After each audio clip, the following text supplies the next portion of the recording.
is not going to support our communities. The Honourable Maggie Barry.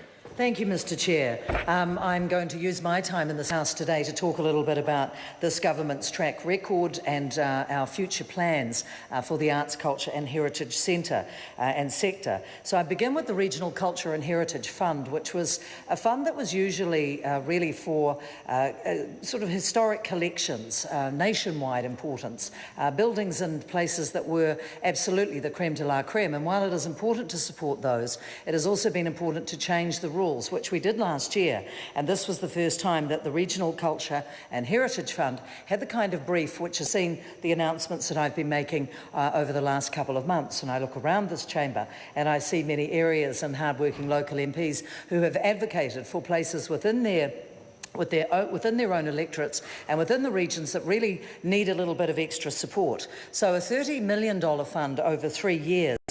We have been able to give money to the Meteor Theatre in Hamilton, to Whanganui, not only to the Regional Museum but also to the Sargent Art Gallery. This is a building which is deservedly one that is known nationwide, but is a particular attraction obviously for the River City, and it was in dire need of help. The Regional Culture and Heritage Fund is the fund of last resort, and it funds to a third.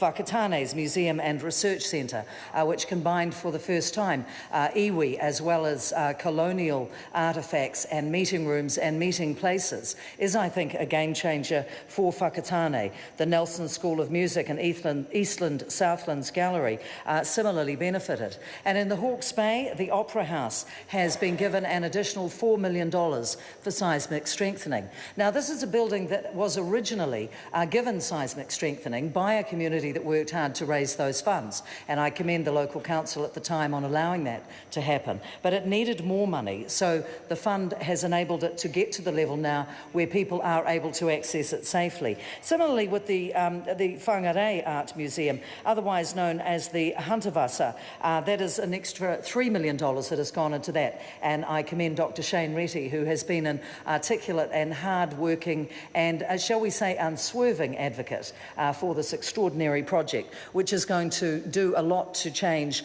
I think, the visitor numbers to Whangarei. It also involves iwi, so there is a modern art gallery for Māori art that will be there in amongst this international attraction.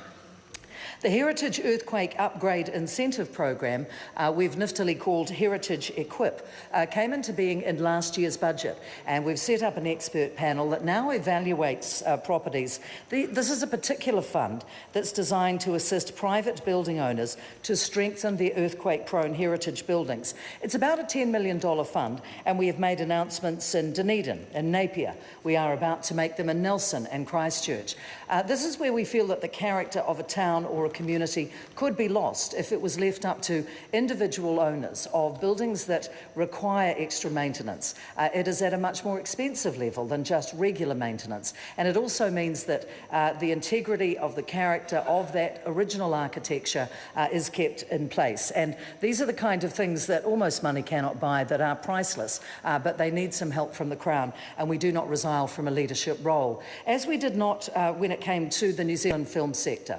I've been around long enough to have seen the halcyon days of the 80s, the movies industry that came and then went. We needed to come in 2014, which we did, and change the archaic labour laws. They marched in the streets, but they were wrong. When we got together with the screen sector, we understood that the fund was required to attract people to make big blockbuster movies in New Zealand, and also to reignite the moribund film sector of New Zealand, because it was lacking a professional service. It was lacking people who could guarantee that they would have projects all year round. And so it meant that we lost professional people across what I call the craft side of the movies. So we have put in in the last 5 years, $100 million to make 26 New Zealand productions, and we've announced in this year's budget an additional $220 million for international productions. That's going to be over 4 years. We're evaluating this grant again because it has been so successful.